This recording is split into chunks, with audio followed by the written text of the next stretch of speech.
are you doing today? And welcome. Thank you. I'm wonderful. How are you? I'm very well, and I'm excited to see you again and connect with you again, because I feel we have had so much great feedback from our interviews together, and people just seem to love you, and I truly understand why. So I'm very excited about hearing more about this free event that you're going to have, this live free video event called Reconnect to Your Cosmic Blueprint that Wisdom from North is going to host. And what I wanted to hear a bit more about today is what we can expect from this event, and so people can get to know what this is all about, and maybe also dive a bit into some of the topics, for instance, soulmate matching and twin souls, and how that connects to your life purpose or your soul's purpose, because that is a topic I think many are very curious about, this, you know, twin flames, twin souls, soulmates, and especially when you came to me and said, you know, these are connected, I got very curious. So yes. I'm very excited to see what, you know, will come out of this conversation. But first, cosmic blueprint. What do you mean by that? Is it so that every soul has some sort of blueprint that they either decide on or plan before they come down into this incarnation? And is that a sort of a blueprint that we always will have as a soul, or just for this incarnation? Maybe a lot of questions there, but let's just start with cosmic blueprint. Blueprint, what is it? Perfect. So yes, the one of the simplest ways to answer what is a person's cosmic blueprint is similar to something that I think is commonly known. Find this in yoga practice where people Om. You know, there's the mantra of Om, and that is said to be the vibrational frequency of the earth. In many, Eastern philosophies, religions, cultures, mantra is used. And so there is this sound current, this frequency that is existent in everyone and everything. And so the way that I interpret this is it's very similar. Our cosmic blueprint is very similar to that. It's similar to us having our own frequency. It's similar to us having our own organization of energy on multiple levels. So, it is on the soul level, absolutely. And then there are ways that it sort of condenses itself so that we can live this particular incarnation out in relationship to this blueprint. Now, it is a similar conversation to soul contracts, which a lot of people are probably more familiar with these days, where there are things that we pre-choose, pre-select before coming into this incarnation.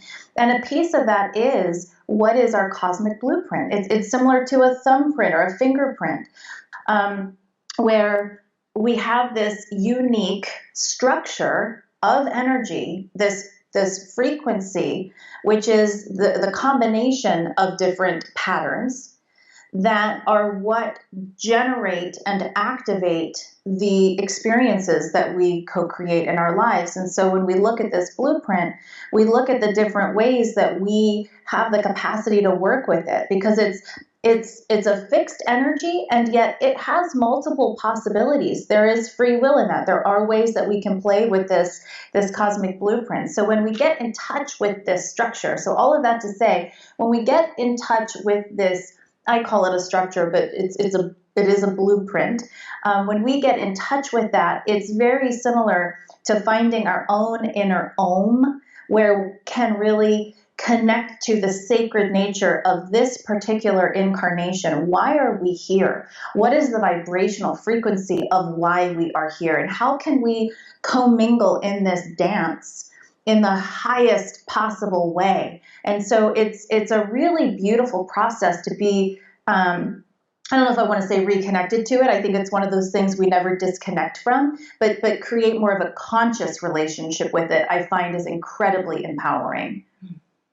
And this cosmic blueprint, is it in a sense the blueprint for this life, or do we have like a longer blueprint from me as my higher self, for instance? Let's say I don't know what a soul is, and we might explore that also in the free event.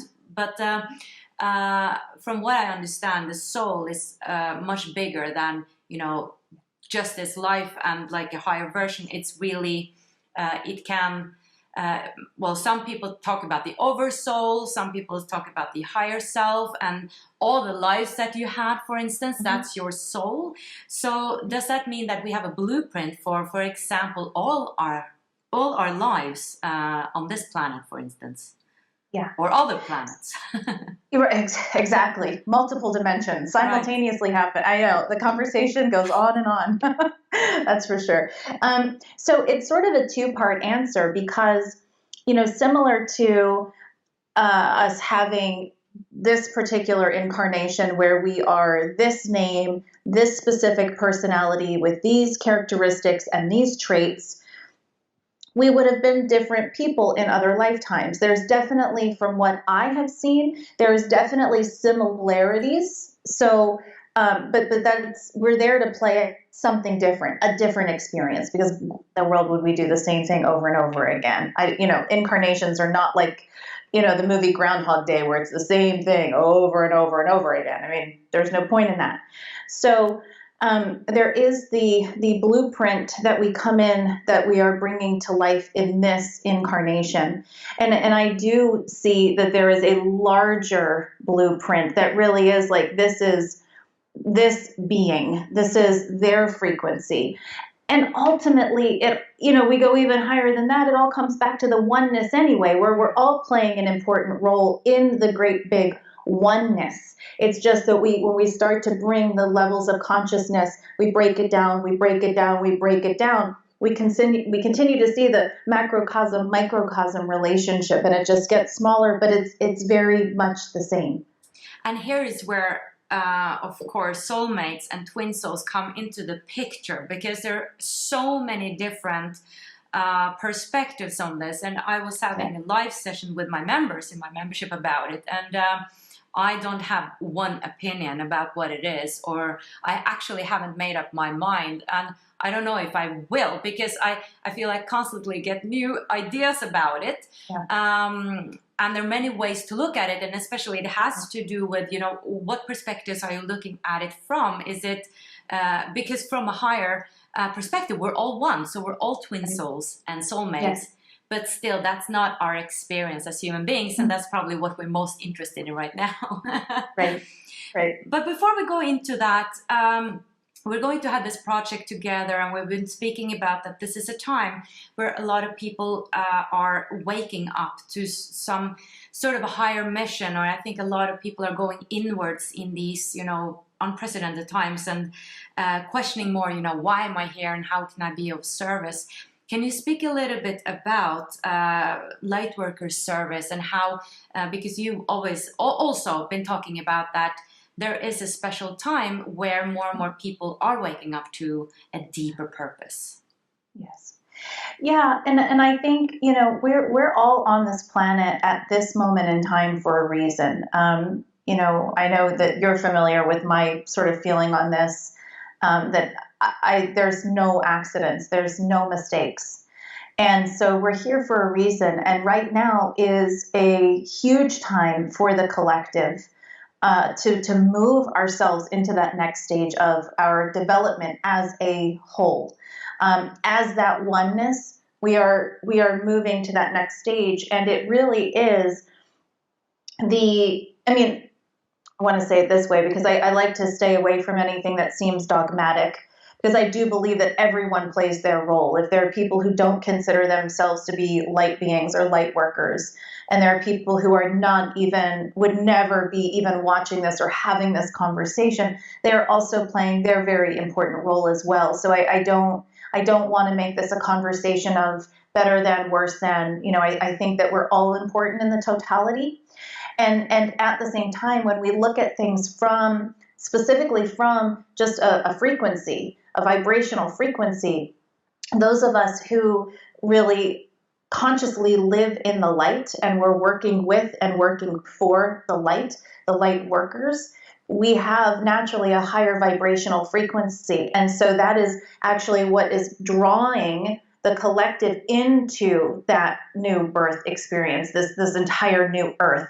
We are the ones that are really, we're sort of midwives, if you will. We're midwifing the experience for the collective, and that is our role. And so for those of us who feel that deeper stirring, like, I know I'm here for something bigger. I just don't know what it is, but I can feel it, all the way to, I've been putting this off for a really long time because I'm kind of scared to come out of the spiritual closet. I know that happens to a lot of people. It really runs the gamut of what people are experiencing right now, but it all comes down to one thing. So many of us are inspired to take ourselves and our work as light beings, as light workers, to that next level, whatever that looks like.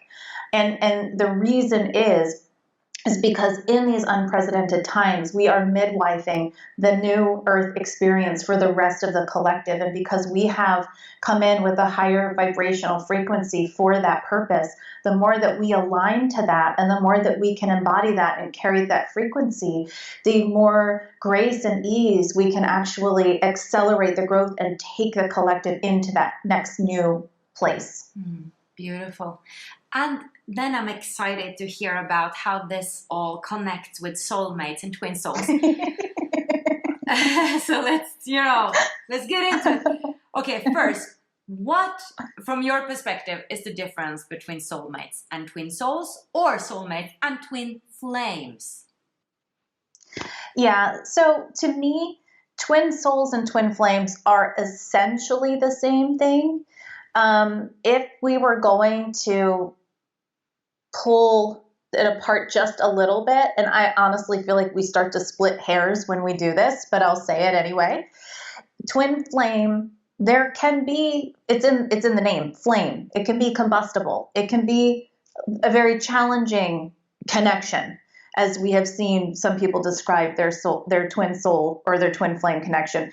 Twin souls, I think, have a little bit of a gentler coming together. Still powerful and intense, a little bit gentler, where it's like gravity just sucking you in to that person without some of the heat. Let's say it that way. But really, like the twin flame or the twin soul, for the sake of ease, let's just put them in the same category. They're really the same, literally like two parts of the same soul. And again, like you said, yes, ultimately we're all part of the same soul. So we're just sort of bringing it down different levels of consciousness. So we have a soul that's decided that it's going to become two, because that's the way that it wants to experience life. And it wants to experience, coming together and learning how to feel that wholeness again. And I want to come back to that piece because I think that's really, really important.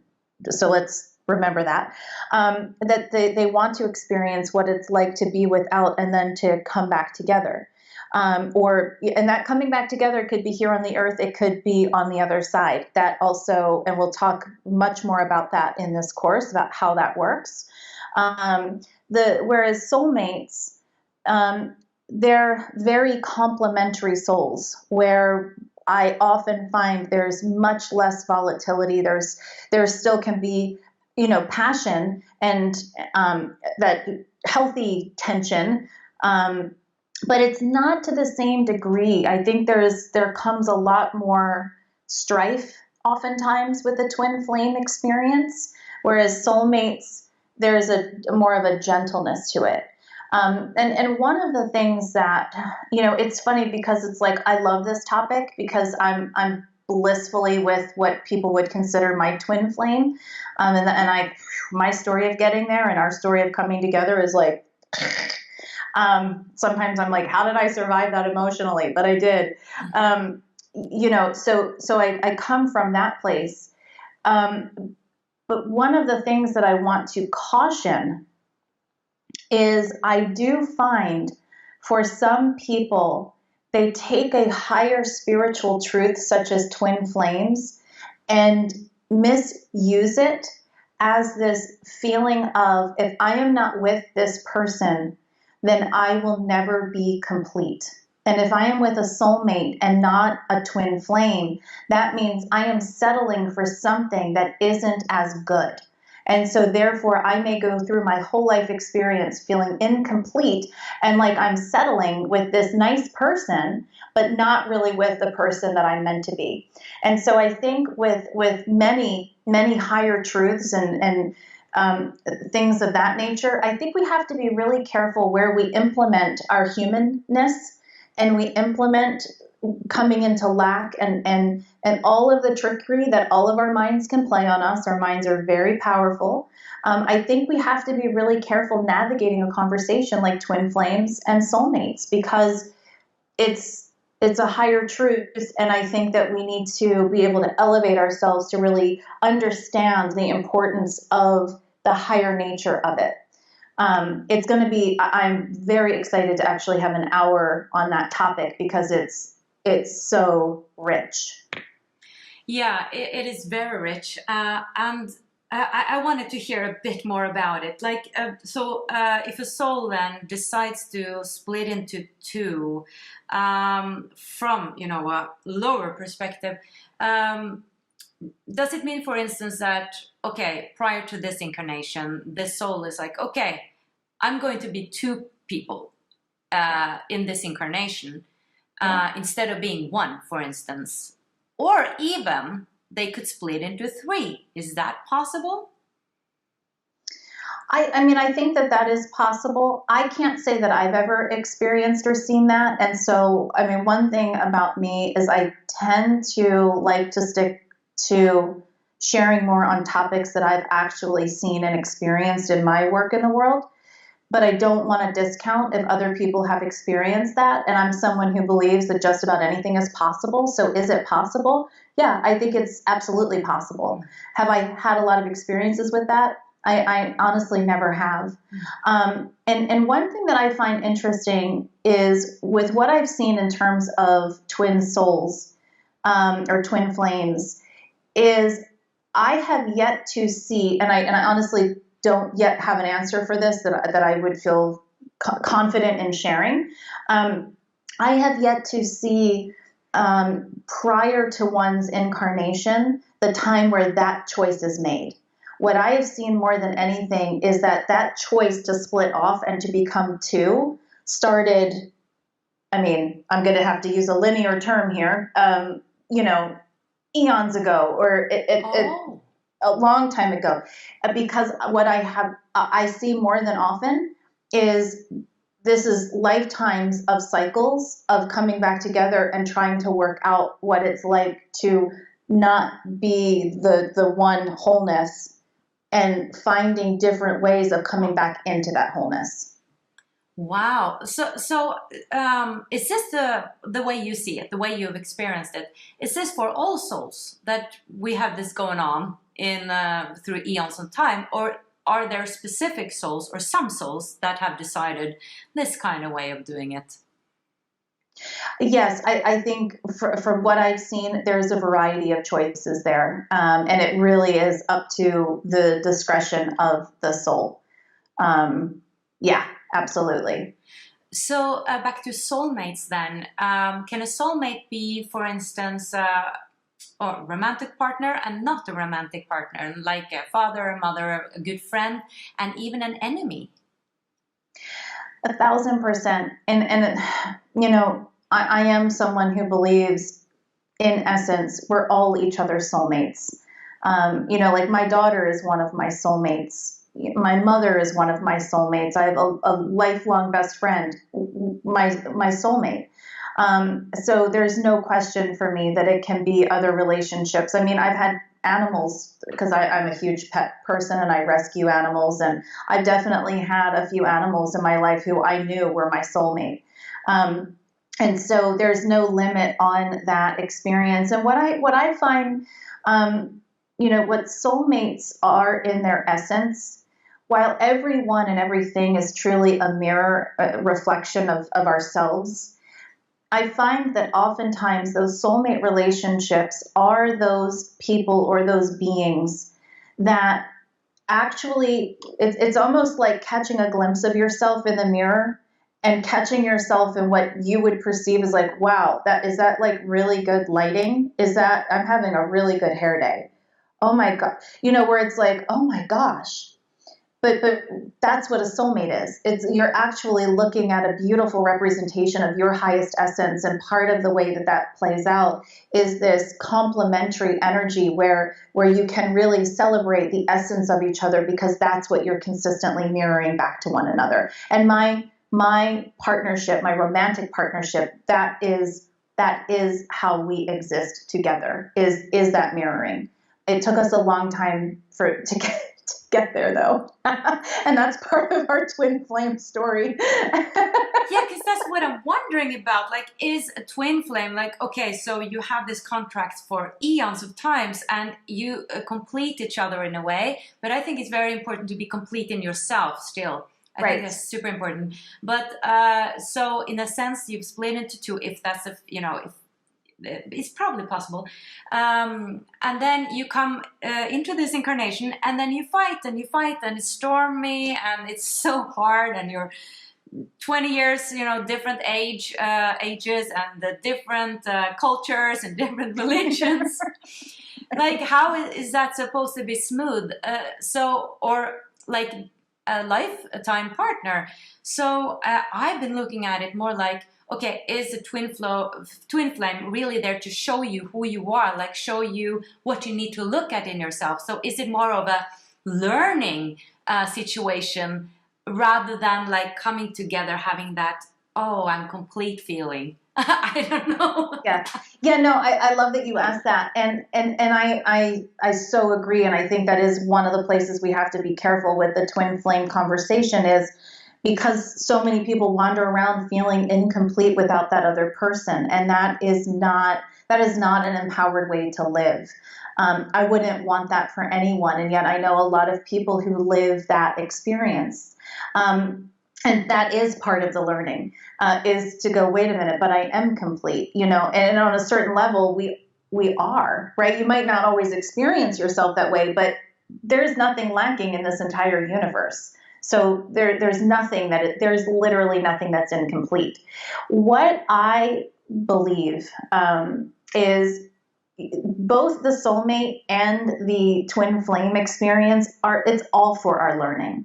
But in a sort of dualistic place like Earth, many of us have come in with the belief that we have to learn, or we learn more through pain and contrast than we do through the softness of what I described is more common with the soulmate. So it's the hardship that I learn from. It's the hardship that I grow from. It's all of that. Whereas the soulmate is the softer side of, wait, I don't necessarily have to learn through such hardship. And it doesn't mean that the soulmate relationship won't have challenges. I mean, I think any relationship is going to have challenges. But I find that through the soulmate relationship, that soul has made a choice to go, I don't need all of that contrast on that level. I'm going to choose to learn this way. So I think it's really just varying degrees of how we've decided that we want to learn certain things about ourselves. Absolutely. Would be nice if I next time can just decide on that. I'm going to learn through love and harmony and softness. No pain. If that's just a belief, that we're learning through pain, that was just an aha for me. Like, that can be a belief too, that we learn the most through pain. I think it's a huge collective belief here, because we are on a more dualistic planet. So it comes with the very nature of being on this planet. And I have to say, I mean, I think oftentimes we'll go through a long period of that, but I do think we still, even if we signed up for a lot of pain, we can always make that journey into learning how to grow and evolve through the love, through the less contrast. And that is what I have with my partner now. And if you had said 10 years ago to me that that's the way that I would be learning some of my greatest lessons, I would have thought you were nuts. Because it wasn't in my belief system yet. It wasn't until he and I came together, that it was like, oh, so because I would still feel resistance when he was being so loving towards me. But then all I could do was look at myself. It wasn't, my resistance was my resistance. So I need to look at that. So it wasn't that I didn't feel things like that. It was that I was experiencing them through someone who was loving me so much. And I was like, oh my gosh, that's a huge learning too, but it's learning through love. Wow, powerful. So how does this link together with our soul purpose? Yeah. So it links together in a couple of different ways. I find more and more on the planet right now that it is for many people, certainly not everyone, it is for many people through partnership that they feel their most powerful, that they feel like they have the most charge of energy. And I think that there's a lot of different reasons for that. When it comes to twin flames and all of that, there's a real activation when you finally you reunite with that other aspect of yourself. There's a very big activation process that happens with that. And it ignites this powerful energy in most people, and creates just a very different sense of being in yourself. A lot of courage. There's a lot of things that come out of it that a lot of people don't feel to that degree before being reunited with their that person. It's like the same person, it's confusing. But when it comes to soulmates, even learning through love and having that connection, and in both regards, what we are learning about is ourselves and how to be more centered within ourselves, how to feel our most powerful. Oftentimes we are utilizing sexual energy as well, which sexual energy is really important to creation and creativity. It doesn't matter how you use it. Hopefully you're using it in a way that really honors yourself, but that can look like a lot of different things for different people. But sexual energy is very, very powerful and potent. Feeling taken care of, nourished, feeling like someone really has your back and you have theirs. Like having things like that is a very powerful way to be in the world and to help us be more in our purpose. Now, one more thing about that is, there was a time, not even that long ago, let's go back to, the 1950s. It was very common for people, and way before that, but it was very common for people to get married for a very long period of time, or to couple. Marriage was more traditional, of course, for the survival of the family. And that was the whole purpose, was so that you could have children. It was almost like, okay, the woman needs to be taken care of because she needs to take care of the kids, who is going to keep the population going, and the man needs to provide so that that can all happen. So very traditional context that I just gave there, obviously. But the purpose of me saying that is the reason of coming together was very rarely about love. It was very rarely about this higher level kind of purpose. The purpose was to further the species. The purpose was just that. Now that we are growing collectively and we've come to this place in our collective where we're coming into the new earth, what we're finding is so many more people not being able to work like a normal 9-to-5 job. It feels soul sucking. More people who, if they're not doing what they feel inspired to do, it's like they can hardly do anything else at all. That's because we're living in this higher place. We're living in this higher altitude, this higher energy. And so when we do anything, it's like it has to have a purpose. Relationships consistently can draw us into that higher aspect of ourselves because it gives us the opportunity to be in the vibrational frequency of love in a very different way. And so I'm noticing that more and more couples are going into business together. More and more couples are doing things where it's at least complementary, or they're really a team in the way that they work together. I'm seeing that like more and more and more and more. And I think that really is a big piece of the collective and how we're really merging the masculine and feminine. and shifting how they operate together. It's all coming together so that we have this mass tipping point into the new earth. So there's a lot of layers to that conversation, as you can hear, but there's a lot of different levels of truth, I believe, depending on which part of the conversation we're coming in.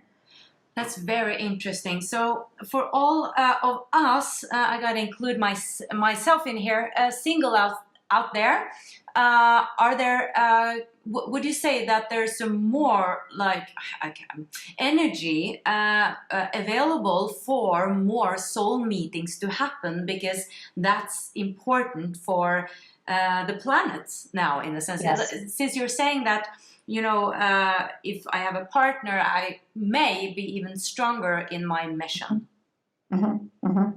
Yeah, and I don't think that's true for everyone. And for some people, that's just how they experience themselves. They feel more courageous, stronger, and all of that. For other people, honestly, and I see this too, this isn't exactly what you were asking, and I promise to get to that, but there are some people who find that relationships are a big distraction from their purpose, and they just don't have the time and bandwidth. And I think that that's perfectly fair too, that they feel so inspired and alive and plugged into their purpose on their own, that feeling like they have to divide that energy doesn't work for them. So that's true too. I think most people know or have a really good sense of where they fall on that spectrum.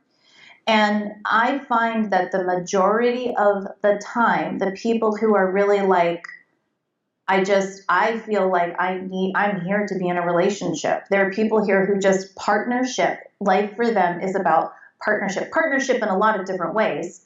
But that primary partnership really does just boost something in their soul. I find that the majority of the time when people have that experience, it's because they've signed up to have the experience of that level of partnership, and that their partner is often out there looking for them.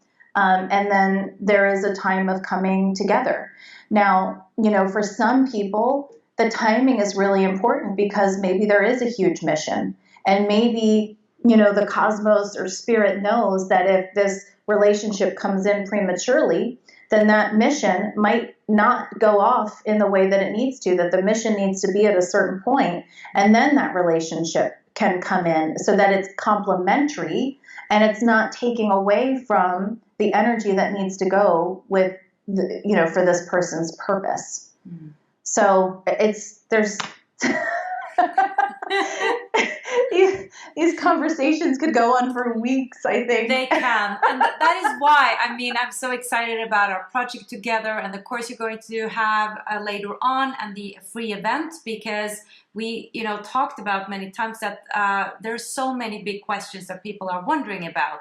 So our project now together is, you know, you want to address some of these big questions. So we're starting out with this on in the free webinar or live event. So I'm very excited about it. Is there anything more you want to add today, or about the event, or anything you want to share? You know what I want to share, what I'm probably the most excited about with this course that we're doing. There's two things. The one is taking people to the in-between life state, taking them into the journey prior to this incarnation and helping them get information there. And then I love that we're talking about spirituality and money. It's not, you know, it's not the main topic of one module, but it's in there. And I think that's a really important conversation with where we're going collectively too, because I think we still have a lot of work collectively to do on the conversation around money. And I think there's some things that we need to rewire and rework. So I'm excited about the course, but those are two of the things that I'm like really excited to talk about. And I cannot wait to experience it. And just to tell you guys, this is a course that Katy will do in June, going into July, which you have a chance to be part of. But first and foremost, we're doing the free live event that's totally free, and you can just sign up and you can get the replay, and you can get like a taste of, you know, these big questions that we're going to address and especially dive deeper into. So I'm very excited about exploring that in the event and the course and everything. So thank you so much, Katy.